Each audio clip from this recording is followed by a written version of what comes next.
with impeccable, the word impeccable actually means without sin. So did we not have audio that whole time? Is that what happened? Okay. All right, so I'm going to start again. You guys have been watching me with no audio, and I apologize for that. We are having some technical difficulties as we did last week also when we went to back out about 20 minutes before we were supposed to be done, and you all got a $10 gift certificate. I hope that compensates for that. Our new format is with Delphine McMahon. She is now going to be my co-hostess, and we will be hosting this program together every week, and so we're excited about that. And then we are going to be doing new modules of classes, and we were talking about the first module, which will be 4 weeks, that we're going to be doing, is about men's grief. And we're going to have a wonderful guest next week. His name is Bart Stevens. And Bart, he has lost his wife about 10 years ago. She started with breast cancer and eventually moved into brain cancer. And he's going to be talking about his journey with grief and what that means. And we have hopes that we'll have a man who's lost a child, or lost a child through suicide, or both. Somebody from the military. Yeah, somebody from the military. And so we're going to do this in 4 modules. So that's going to be pretty exciting and fun, and educational and fun, just simply because it's fun to see how each of us think differently. And that's what Duff was saying earlier in our broadcast that you didn't hear, was that when it comes to men and women, we grieve differently, because men are actually taught not to grieve. They're taught to hold everything in, that they need to be strong and stiff upper lip and all that other kind of garbage. Yep. So oftentimes when people lose a child, they divorce because they grieve differently. So our topic tonight is about the 4 agreements. And we were just talking about the fact that years ago, the author was in my backyard, and I didn't know who he was, so I paid no attention to him, but he came with a friend of mine, and we're having a barbecue out back. But we're going to start by talking about being impeccable with your word, and that is the first agreement. And we were talking about the word impeccable to begin with. The word impeccable actually means without sin. And so when you talk about being impeccable with your word and being without sin, it really is about what that you say has nothing to do, is truth, is your truth, and how to be truthful with everybody around, so that you don't do things that are hurtful, harmful to other people or to yourself. What I think, by the way, our phone number is 602-627-0444 if you would like to please chime in, ask questions with our new format. It doesn't mean that I won't be doing readings. I will do readings anytime you call with a question. Instead of doing just a night of readings, I will do readings anytime. One of the things that I think about impeccability and word, Duff, is people who don't speak and don't communicate, hold back words, and allow themselves to stuff. They don't have a voice. That's right. That's not impeccability either. No, holding things back and not being truthful. And most of the 4 agreements are about truth. So they're about how to be truthful, not just with those around you, but really be truthful with yourself, which is the most important aspect of living a good life. Well, it's all about really honoring the spirit that lives inside you, and understanding that when you're in partnership, in association with your spirit, that whatever energetic transactions you make on this planet, your exchange with another human being, your exchange with yourself, those transactions have to have a level of integrity that allows you, when you get to the other side of the veil, to have God say to you, you always did the right thing even when it was not the easy thing. And I think that's what it is all about, is doing the right thing even when it's not the easy thing. But impeccability doesn't mean you go around and spill your words out, even in truth inappropriately, to hurt somebody either. But even they talk, in the book, he talks a lot about the fact, the quote-unquote lies that we were raised with. It doesn't have to be Santa Claus necessarily, but because you were raised in a certain society or in a certain religion or in a certain, culture, what you were raised with is a set of rules and laws based off of what your parents, your grandparents, whatever, have been raised off of, but doesn't mean that that is truth. Mm-hmm. And so then they're talking about what the word is, also looking at things in an open manner, that not everything is the way that you see it or the way that somebody else sees it, that there's a combination. There's being able to compromise, there's being able to see other aspects of truth. Mm-hmm. Well, I think that goes back to what we talk about in reference to the karmic profile, the nature nurture, and what we learn and how we understand truth. Right. Some people speak on both sides of their mouth. Yes. Fork in the tongue, huh? Yes. And in speaking in both sides of somebody's mouth is very interesting, because a lot of those folks really don't know at all about truth. They don't know what the truth is that smacked them in the face. You've heard that. Yes, you've heard that. Right. And the truth is that Debbie saved our butts tonight. Thank you. By telling us that we were having sound difficulty. Thank you, Debbie. Thank you, Debbie. Yes. So the other thing about being impeccable in your word, so it's can be lack of communication as well as communication that's not in integrity. Mm-hmm. But sometimes impeccability in one's word is about how you communicate with yourself. Mm-hmm. I'm going to use myself as an example for this. I am moving. So I was looking at old pictures. And you know what? I sent you an old picture that I found of you and your parents. It was so wonderful. I saved it till I went to California, and I sent it to her in the mail in a card from California because I knew she would be tickled with it. But I saw pictures of me when I was a child. And the truth was, Duffy, that I wasn't fat. Mm-hmm. But I told myself that I was. Mm-hmm. For whatever reason, because maybe my sisters were skinny, and I didn't lose my baby fat sooner, or whatever, or they were just picking on me, or whatever, I had a belief that I was fat by the time I was 10 years old. Mm-hmm. And because of that belief, that level of energy perpetuated throughout my life, and therefore I have had constant struggles with weight, food, and weight. Yours was what you told yourself. Mine was what other people told me. I was a cute little chubby girl. Mm-hmm. So I had to be, when I got older, I had to be the cute little chubby girl. Mm-hmm. And so it's really what we do say, from outside and inside. Yeah. We have those same issues, both of us, but one comes from the outside, one comes from the inside. Yeah. One was internalized, one was externalized. And think of the things that we do to ourselves. We'll tell ourselves we're fat, we're ugly, we're stupid, we are angry, lonely, bored, unlovable, without purpose, and, all of these things. And this is what we tell ourselves. And those are not impeccable words for us. It is not truth either, because we are all souls. We are all truth. What we tell each other are the lies. Mm-hmm. Yeah. So. Yeah. So the way that he has it here is that the power of your word is always to be in the direction of truth and love. Mm-hmm. And let's talk about what's happening on the Facebook. Oh, gosh. I don't know if you caught my newsletter where I talked about the lack of respect in this country right now. It doesn't matter which side of the aisle you're on, and it doesn't matter whether you believe it starts at the top. Mm-hmm. And that may be true, that, we have, things that are happening at the top of the food chain that are disrespectful. If that's your belief, that's fine. But my mother actually was telling me that two wrongs didn't make a right. And I believe there's impeccability in that there's two wrongs don't make a right. And then on Facebook, nobody's being impeccable with their word. It's outrageous. There's so much, there's so much lack of truth out there because of the fact that when there's lack of truth, it's because there's fear. And we are in a nation of fear right now, and everybody is angry. Everybody is absolutely just, they don't like each other. They don't even want to try to like each other. Nobody smiles. Nobody says hello. I had a friend that was talking about, they had just come back from England, and literally was talking about how different it was over there because people were just so pleasant. They would say hello. You'd walk into a place and you were waited on, and nobody was angry all the time.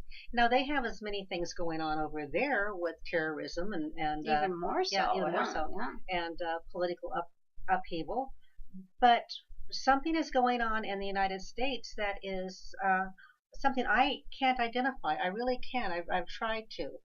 Now, is it from the top down? Is it the fact that we have, somebody in power that tweets absolutely terrible things about people? I think that's part of it. But then, one thing that my son McKinnon always says is sheep. He always talks about human beings being like sheep. Lemmy. And, how, following blindly. And, maybe this is an exercise in the world, or at least in the United States, about not following blindly and following each other and being nasty to each other on saying mean, hurtful things. The aspect of following. When you follow somebody else, you lose you. Mm-hmm.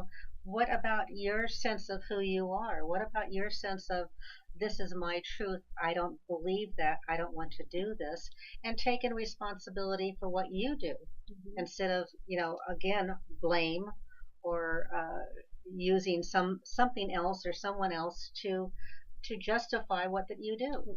About not being impeccable in your word. Do you lie? I think everybody lies. I think little white lies. Try not to. I try to be sometimes as blunt as I possibly can. So in thinking about it, no, I really try not to lie. I think the little white lies we will tell is, do I look fat in this? So sometimes I will say, well, it's not my favorite thing on you, but so more or less, as I've gotten older, I think I've gotten more responsible for what I'm saying. I don't want to say anything that hurts somebody's feelings, but I don't want to be. I don't want to lie. I don't want to be untrue to myself. Now I have a conundrum. So as a medium, as a psychic, everybody knows that, I'm pretty accurate. Right, I'm pretty accurate. Psychic is not an exact science. No. And you're listening between the veils, and you can misunderstand what Spirit's saying. So there's not 100% accuracy. And it's like any other professional, Right. Not all lawyers are great, not all doctors are great, but I feel like I'm pretty good. I think you're wonderful. Yeah. Okay. So here's my dilemma. As a medium, as a psychic, if somebody comes to me and says to me, am I going to die? Is my Aunt Rose going to die? And I feel like they are going to die. Or I feel like there is something negative to say. Do I say it or don't I? And here's the dilemma, okay? Because if they believe in me and I say they're not, and that belief moves their energy, free will, into not, am I impeccable one way or the other? If you're going strictly by your feeling, you have a sense of this week, the only thing you can do is say, well, eventually all of us are going to die. You know how people love it when I know. when you dodge those kinds of questions. I'll tell you one thing. A woman came to me once. She had been given a terminal, she had a terminal disease, and she'd been given 3 months, and she came to me, and she said to me, I want you to tell me what it's going to be like for me to die. And I said, well, I'll tell you what I've been told. But I don't think you're going to die in 3 months. I think that you have about 2 years. And I think you're going to meet somebody, and the 2 years are going to be filled with love. She got very angry with me. How dare you give me that kind of hope, she said, when I'm in a state of acceptance about where I am.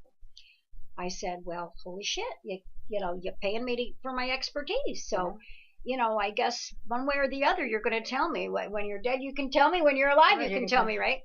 So about 2 years, she'd come with a girlfriend. They were sitting in the lobby together. And the girlfriend came in after and whatever. So about 2 years later, her girlfriend came in. And she said to me, I want to tell you a story. And she told me the story about my conversation with her friend.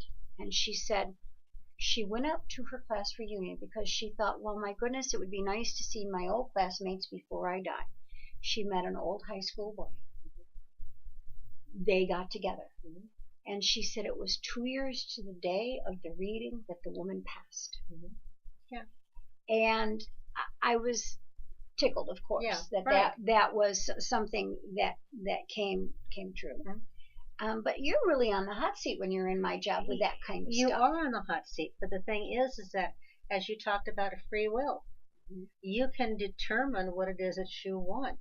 I did an internship with Dr. Carl Symington, who worked with a lot of cancer patients, and talking with them about laughter, about exercise, about eating right, about doing all that they can to just uh, getting away from any negatives. Now, a negative is being told you're going to die, I think, pretty much. And so he would talk about the fact that, you don't have to buy in to their quote unquote truth. You can buy into what your truth wants to be. And so you can decide what it is that's going to happen to you. So I'm glad you brought that up. It's as if we work well together. Because what I was going to say was that the impeccability of my word then as a medium is in my discernment. Right. So then I have to read the person that I'm with and discern whether I'm being impeccable in saying this or being impeccable in saying that. And I have to trust that spirit will guide me. And so discernment is very important on being impeccable with your word. Right. Because we also need to discern when we say something inappropriate, even if it's our truth. Well, one of the problems that doctors have is that, in fact, they've stopped after a while because they would tell a patient that had cancer that they had only maybe 1 or 2 months to live. Well, once you tell them that, you've set the date for them. My best friend died of, in 1993, died of pancreatic cancer. When she first went in and found out she had cancer, they said, oh, you have 1 or 2 months to live. And I told her that was bullshit. Excuse me. And I said, let's see what we can do. So we did everything we could. She lived 1.5 years. But the next 1.5 years was a lot of fun. So we went all kinds of places and did all kinds of things, but we did a lot of laughter. We did traveling. We did all kinds of different things. And again, it was a matter of me saying, do you want to buy into this? She said no. So I guess. But there are those that want to buy into it. Well, depending on. Yeah. Depending on. Because that brings us to the idea of people who like to be victims in life. Yes. And it also brings us to the next agreement in partnership with the first agreement. Right. So for those of you who are writing things down, be impeccable with your word. One, that includes discernment. So that when you are being impeccable, you're discerning whether the truth of your word is harmful to another or not. Or to yourself, by the way. And to yourself. Two, impeccability in your word means that you also need to speak, to choose to speak, that if you're a non-communicator, that you're not talking, you're not exchanging with somebody else. That's not impeccability. No, that's withholding. Okay. And three, impeccability in your word is also self-talk, what you just said. What we tell ourselves, not just what we tell others. So those aspects of being impeccable with your word really count. The next agreement is don't take anything personally. My favorite. Which is tough for any woman in around, because we are raised to be codependent. We are raised to be responsible for everybody, everything. And some men are raised that way too. Yeah, I know. Some men but in our generation, we had certain, and the generations above us, we had certain defined roles. Duffy and I were both raised by, mothers that came out of World War II. They were young adults in World War II. Our fathers were both in World War II. Her father was a Marine. Mine was in the Army. And we were raised in the 1950s where mothers didn't go to work and they were just responsible for taking care of the home and the health of everybody around them. So it was a culture of females, taking care of everything. So everything became their personal responsibility. But when we talk about don't take anything personally, when I talk to kids, especially teenagers, are the first ones to do that. They'll actually know what somebody else is thinking. I know what he's thinking of me, you know, or I saw how he looked at me. So we take all of these things. They don't have to really even be noticing you, or it may have nothing to, and it rarely has anything to do with you, but you think that it does. And so you take the fact that they may not smile at you. You take the fact that, you know, they may have walked away as this personal affront. And you will make yourself feel terrible for the rest of the day. You know, your best friend doesn't call you. You don't know why, but all of a sudden you make up your own little uh, your own little script about why she isn't calling you, or he isn't calling you, or they aren't calling you, or whatever is going on. And so you turn it into, again, the word against you. So there's something wrong with you. Mm-hmm. Taking things personally is the purest form of victimization, victimizing yourself. And it's also the purest form of narcissism. You bet. You know, because what you're doing is you're saying everything in this world revolves around me. Well, you know, it does, really, in a way. Everything does revolve around the individual. And it should to a certain extent. You know, that's part of being truthful with yourself and being a good person. But when you talk about the aspect of personally, you talk about the fact that you are not responsible for other people. You cannot take on any of their quote unquote lies, mistruths, garbage, and we do that way too much. Do you know who the king of the projectors are? Let's explain. Projection is a word in psychology that means that someone is talking to you and telling you this, and this is your fault. Your faults, these are your faults, or you didn't do this, or you didn't do that, you didn't do this, or you didn't do that, and they're actually talking about themselves. And do you know who are mostly the projectors in life? Men? Well, that's a different conversation. That's a different conversation.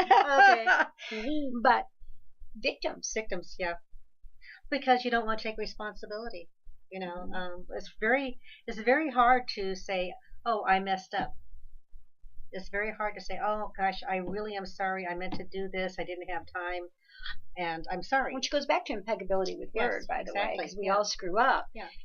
But we're not allowed to screw up. I mean, you know, we're not allowed to make mistakes. We're not allowed to fail. We're not allowed to do a lot of things. And so that becomes problematic even when we raise our kids, because we say, oh, go ahead and do this. Well, if they don't get it done, we get angry at them rather than finding out why. And it becomes a self-fulfilling prophecy of having them, you take it personally, well, they didn't do this for you because of whatever. Well, interesting, you know, that's, and you know, especially with teenagers, parents start to take the behavior of their teenagers quite personally. Yes. Because your beautiful child goes to bed one night, and then the next morning a monster wakes up and stays in your household for about 3 years until your beautiful child returns. And I can't tell you how many parents that I counsel who get so upset because the kid isn't cleaning their room, or the kid, whatever the kid is doing that is normal teenage stuff, and taking it personally that the kid is in deliberate intent being disrespectful and la la la la. And you really have to teach, you know, parents how to choose their battles with teenagers and not take it personally, because all teenagers are challenging. I used to talk about the fact that indigenous cultures did it better because whenever their kids reached puberty, they would go live with their aunts and uncles, because it's going to be an automatic mother-daughter, father-son competition within the family. And it's because when you reach that teenage years, their brain changes, every hormone in the body is going crazy, and they're trying to learn how to become an adult. And what we tend to want to do is keep our children as children. We want them to be that sweet little kid that was still, you know, wants to come and hug mama and do things, and they're trying to find out who they are going to be. And for some reason, when parents forget that they ever went through this time, for some reason, parents do forget. And I always ask them, I said, what was it like when you were a teenager? And they would say, well, I wasn't like this. I go, well, let's talk to your parents. But it is true. And all of a sudden, they will come back, well, I didn't raise them this way. They were never this way before. Why are they doing this to me now? And it becomes really a problem. A lot of times people use their children as accessories in certain ways. Yes. But I think in today's world, I'm going to go back to the Facebook because, when Ruiz wrote this book, there was not a Facebook, a Twitter, a tweet, an Instagram, who knows what. Yeah. And in today's world, because we have all of these things readily at our fingertips, we need these agreements even more. Because what about how many likes you get on Facebook? How come I didn't get very many likes on that Facebook post? And you take it personally, like nobody likes me. And think about the adults that are doing that, like people from, I have aunt and uncle that are in their 80s that are on Facebook, and I love it because I get to see them and to stay connected. But from in their 80s all the way down, this is, something where it can be really positive, but can really screw us up with impeccability of word, not taking things personally. Like, this is a tool that can really be used inappropriately. Well, and has been. Look at the going back to words. Look at the amount of absolutely vicious things that are written on Facebook, the bullying that goes on, everything else, and yes, once you're bullied, the kids take it personally. And they all have exposure to all of these Instagrams and tweets and Twitters and all these things in today's world. And when you can't get away from it, it becomes even more problematic. And so you end up having kids that commit suicide because they've been bullied so bad on Facebook or on the internet that they don't know what else to do. And again, that's taking things personally. Thinking what somebody else says is more important than what you think about yourself is in itself a problem. You have to have a sense of who you are. You have to have a positive sense of who you are. Because whenever you go into that negative talk about I'm no good, I'm this or whatever, what people say you're going to take personally and you're going to believe it. Yeah. Well, anyone that has an addiction, whether it be an alcohol or a drug addiction, or whether it be an addiction to the internet, games, or gambling, Facebook tends to take things personally because they don't have appropriate coping skills to not take things personally, to move into a place of self-esteem and self-confidence, to, Well, where do they learn that? To use the bad coping skills, or to use the good coping skills? Where do they learn their coping skills to begin with? Well, of course, from their family. Yeah. Okay. And so since we really don't teach coping skills, how are they supposed to learn? Absolutely. And in today's world, what I'm finding is there's two types of parents. There's a helicopter parent who's hovering over their kids, and there's the parent that wants the school to teach the kids anything and everything they need to know, rather than to step up to the plate and do it themselves. So it's very interesting. What do you take personally? Oh, weight issues. Yeah, I think that's probably the one I'll think the best. I would used to take personally whenever anybody would say, well, you're not very smart. Because I would take issue with it, but I took it personally. And because I got that from my brother growing up. So that's called trigger backs. And one thing that you have to learn is what your karmic profile is. Once you know your karmic profile, then you can tell when you start feeling like you're taking things personally that it's just a trigger back to something from your childhood. And then that will help you move into a place where you don't take things personally. So take a minute. When you start to feel that feeling like, there's a feeling that you get when you're taking things personally. When you start to feel that feeling of taking things personally, stop and see what the trigger back is. What's triggering you back to something at the original wounded place? So that you can work that out. Because I think the other one with me is loss. If a friend moves away or doesn't, that feeling of loss is a trigger for me also, because of being a military brat, I moved every 2 years from the time I was born. So that aspect of not being able to keep friends over a period of time and that constant change.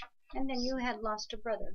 Yeah, I'd lost a brother at 9 years old, and so that's certainly a trigger back for you. Yep. So when you're 9, you're in third grade. Third grade is one of the most vulnerable years that there is. Yeah. So that will be a trigger back for you, exactly. Of course. Yeah. So that is something that I think about. I just lost a cousin and an uncle in the last month, and think about that. And it's not that I don't realize that that's going to be a part of life. It's just that sense of loss played on me probably a little bit more than it normally would. And so I thought a lot about, again, loss moving and the aspect of, okay, well, it's okay. I know that they can still talk to me. I still talk with them. Everything is okay. But I have to put it into perspective. Mm-hmm. So what we want you to do is to put things in perspective by looking at your karmic profile. When you start taking things personally, you've got to double check and see, did you not learn coping skills about this? And if not, where did you learn your coping skills? And what is your trigger back so that you don't take things personally?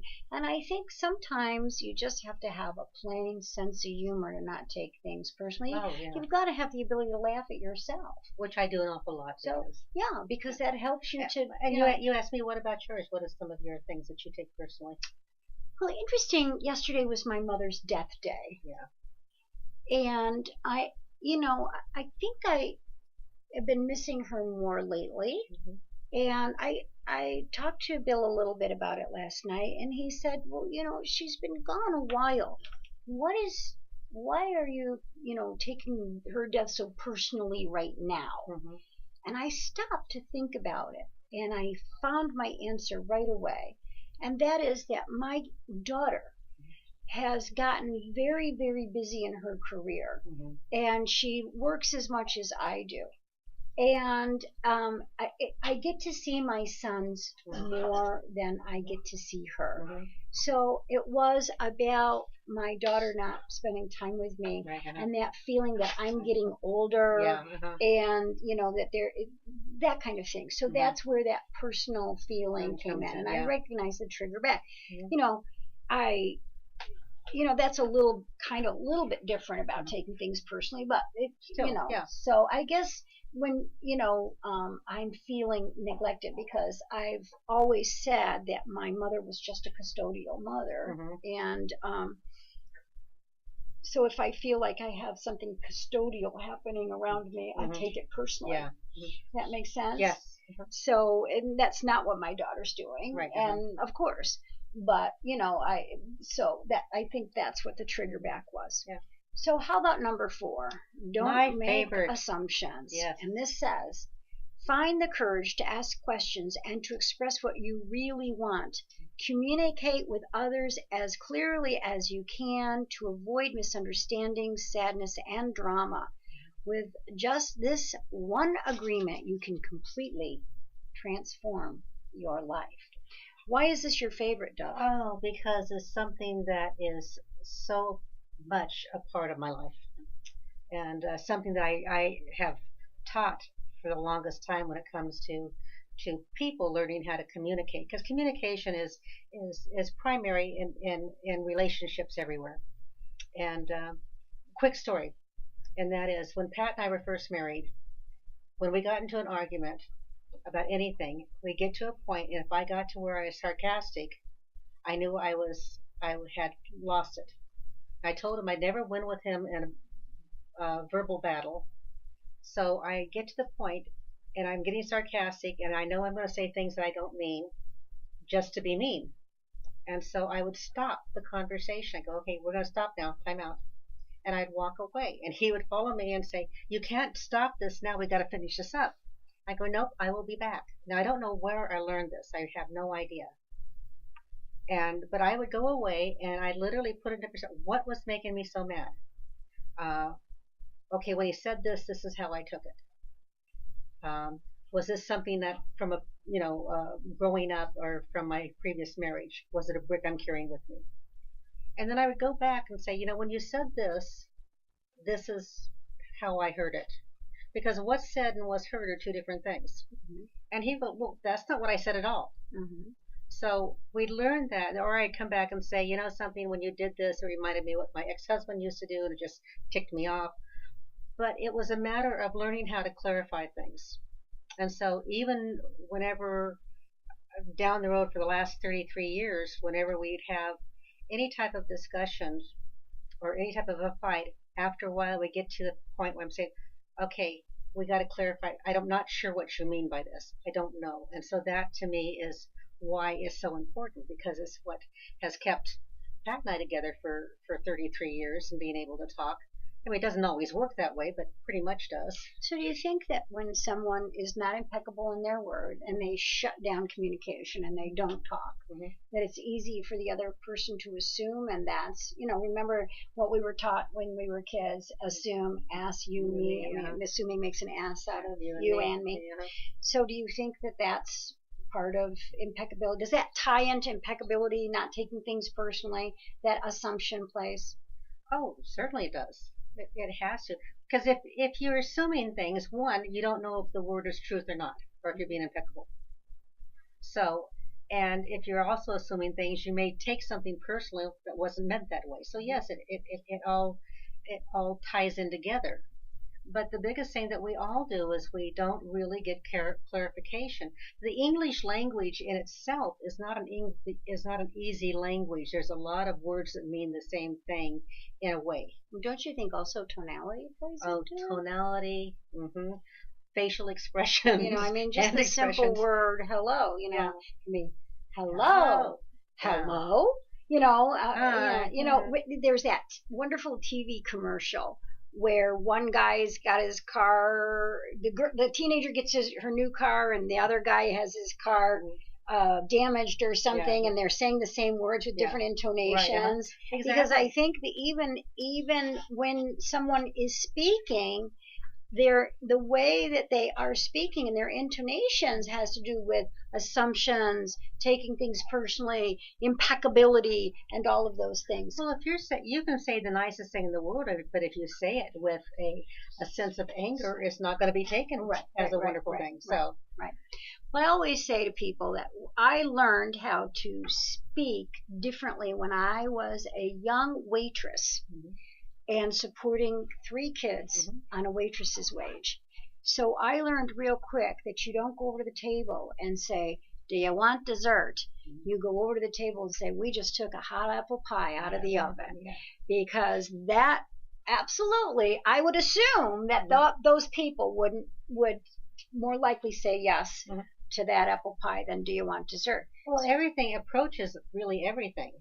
If you approach somebody looking like that you're going to punch them out, then you're going to be, So let's talk about that, because the assumptions that we make by race and creed and color right now is amazing, that we are assuming that anybody who was raised in the Islamic religion is a terrorist, or that we are assuming that when we're getting on an elevator with someone that say looks like my son-in-law, who's the nicest kid in the world, but he's a big guy, and he, sometimes, well, you can't even pin, what nationality he would be, because he could be a variety of things, because he's got some Indian, he's got some Mexican, he's got some Filipino, he's got a little bit of everything there, but he's a big guy, and he can look very, with the, and so, I mean, isn't it amazing? His brother, Rick's brother, came over to my house one day to help Rick lay a floor in my house. And being respectful to us, Rudy waited on the street in his car. He was eating something from McDonald's to wait for Rick before he came to the door. And a neighbor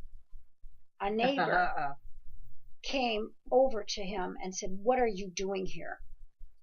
Would she have done it if he wasn't Latino? I don't know. So, we have a lot of issues with assumptions as human beings. Okay, Pat and I were in Chicago, and we're at a hotel. I was going up in the elevator for some reason, and I got in the elevator with this absolutely gorgeous black man. in a three-piece suit, carrying a briefcase and so forth. And I'm just me, okay? So I get on and I talk about that is the most gorgeous suit, and talking to him. And before he got off, he said, you know something, you're the first person, especially white, that has ever just talked to me when I've been by myself on an elevator. Oh, that's true. Yeah. We make a lot of assumptions, and we're making more and more assumptions in today's world, and I keep going back, that these 4 agreements are more important than ever because of the darn Facebook and social media. Although, holy cow, I need social media because it helps run my business. But it's a double-edged sword. But again, yeah, social media is a double-edged sword. Social media doesn't mean it has to be negative. It ends up being that way, but it doesn't have to be. Yeah. So, lastly, always do your best. Okay. And always doing your best doesn't mean that you've had a really hard day and everything is going wrong, that you have to be on top of it. No, you just do the best as you can with what's going on with you. If you wake up and you're feeling great, do your best. If you're tired, you still do your best. This goes back to, I'm going to take this back to the interview that I did with my son McKinnon, who has been suffering from clinical depression for a little bit of time here, and who is now pulling himself out of that, breaking himself free, and has made some decisions. I know all of you as angels are interested in his road. He's our phone answerer now and so on.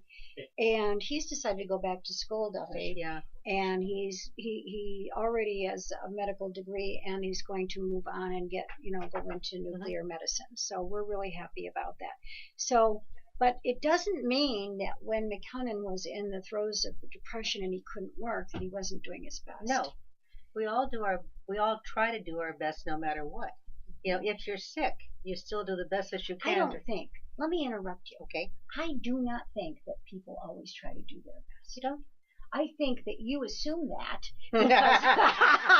because you always try to do your best. No. But there's some lazy ass people in this world, Duffy. Yeah. There are some people who are lazy about their spirituality. They're lazy about their relationships. They're lazy about their money. They're complacent. They're procrastinators. They don't do their best. Procrastination is the purest form of self-sabotage, and complacency is the purest form of poisoning your soul. Mm-hmm. So if you're going to make a mistake, make a hell of a doozy. Make a good one. And learn from it, because that's doing your best. Yeah. Don't be complacent. Don't procrastinate. Don't be a rollover. Mm-hmm. Don't be a diehard. Don't be a poo-poo. Don't be a party pooper. Mm-hmm. Don't be an Eeyore. Those are the things that don't bring out the best in you. Right. But I don't think that the general population always does their best. I think you always do your best. Well, I think I try. I think it's a matter of some people don't know what their best can be. Some people are back to the information on the word and the words that they tell themselves that they don't think that they can. Again, so whether it is their own reality or not, or whether it's real or not, I think that they really think that, okay, I'm doing whatever I can do, but I can't do very much. So here's what I want to say about always doing your best, then we're going to get to Debbie's call. Okay. Doing your best means that you find the emotional courage to show up for yourself even when you're afraid. Ah, love that. Okay? Yeah, and I like the idea of showing up for yourself. Always. Doing your best is always about showing up for yourself, not for somebody else. Yes, because you can't do it for anybody else but you. Right. So McKinnon's coffee. And I'm going to take a call from Debbie if you're ready to transfer her, McKinnon.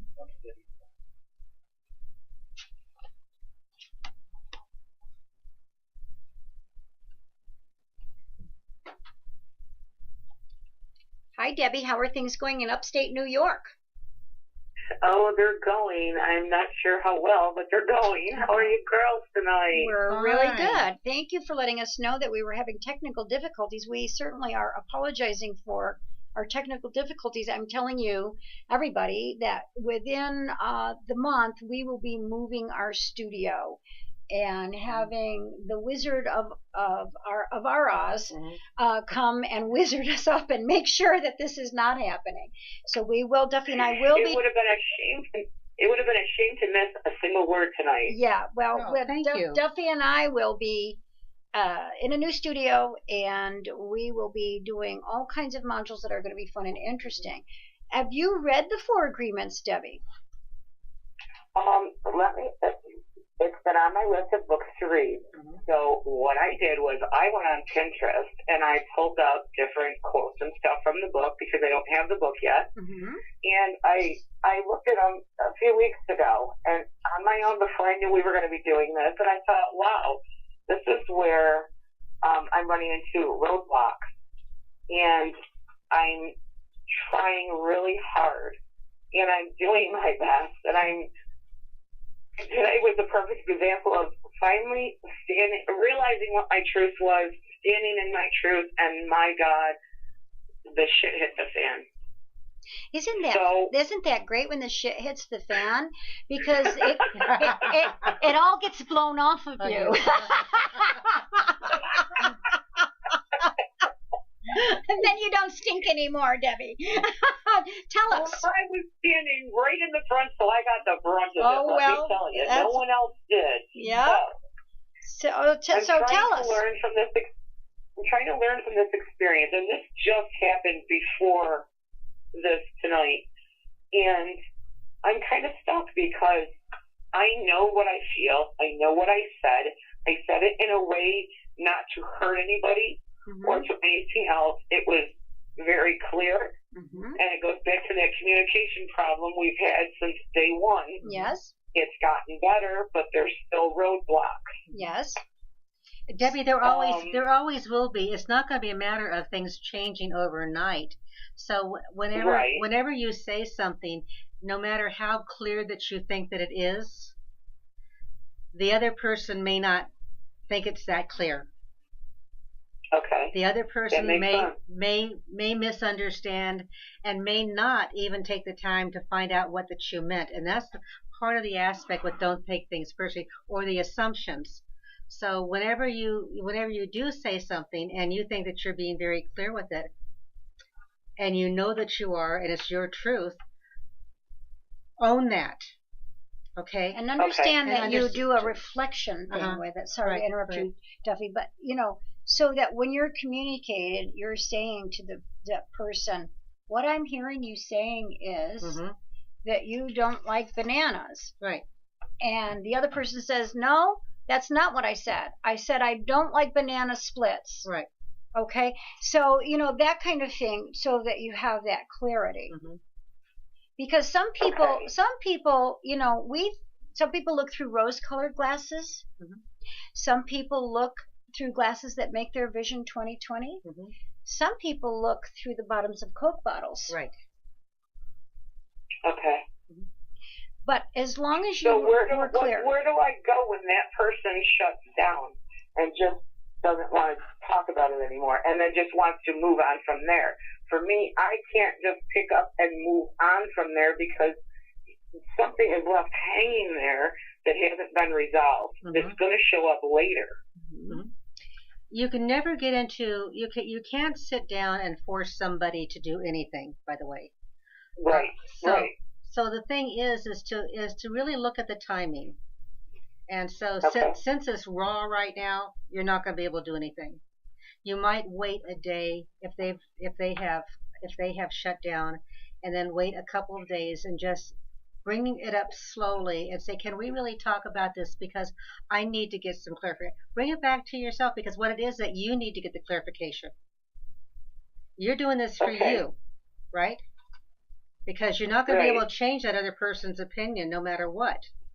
But what you I don't intend to. I just want them to understand where I'm coming from. Okay. And so in doing that, just say, I really need to get some clarification because I either don't think you understood me, but don't keep on going over the same thing.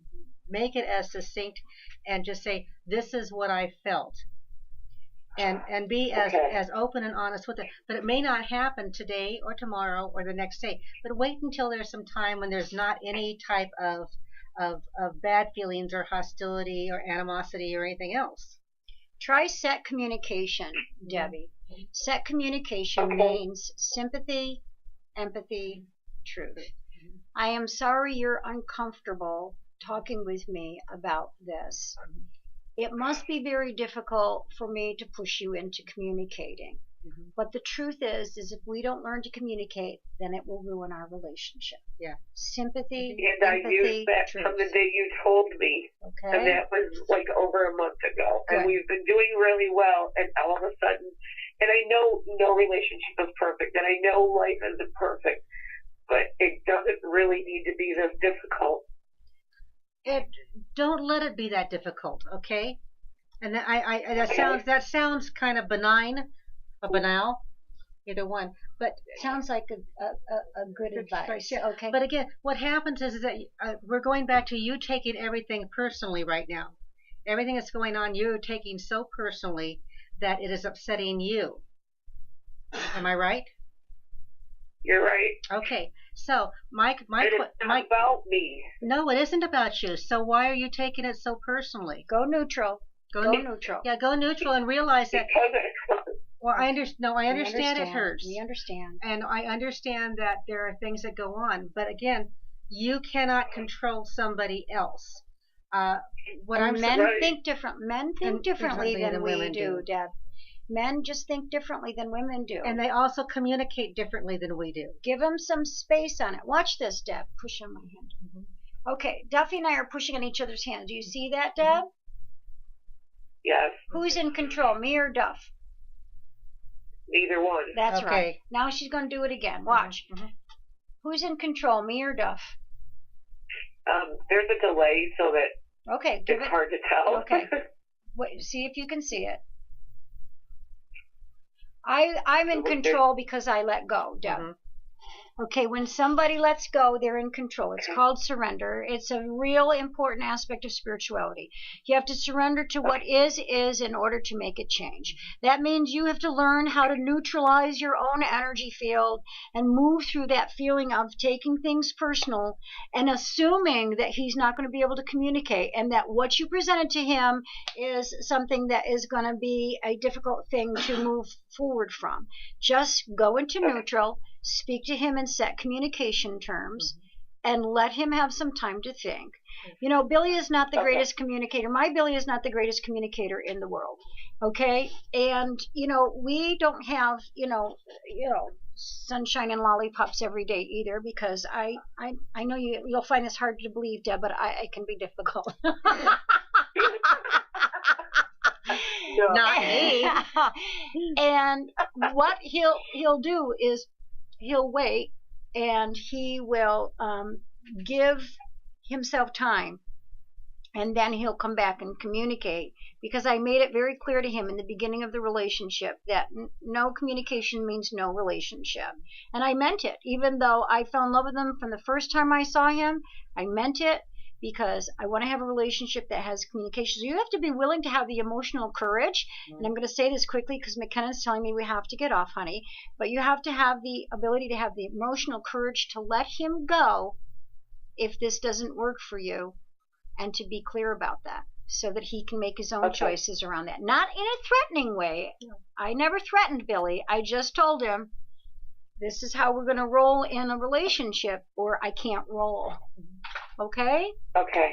All right, sweetheart. We'll send you positive energy, Lots of okay? All right, so. All right, thank you. Have a great night. You too, honey. Bye-bye. Bye-bye. So to recap, 4 agreements. Be impeccable with your word. Don't take things personally. Don't make assumptions and always do your best. Buy your tickets for the JVP coming up in November. Join us next week because we are going to be talking about men's grief with Bart Stevens, who is a very articulate, lovely man and one of my faves. So next 4 weeks, modules on men's grief. Please don't miss us. Give us a month. We're having a studio all set up. We're going to be awesome. And thanks for joining us. Yes, and I know you're happy to have my girl. Good night, everybody. Good night.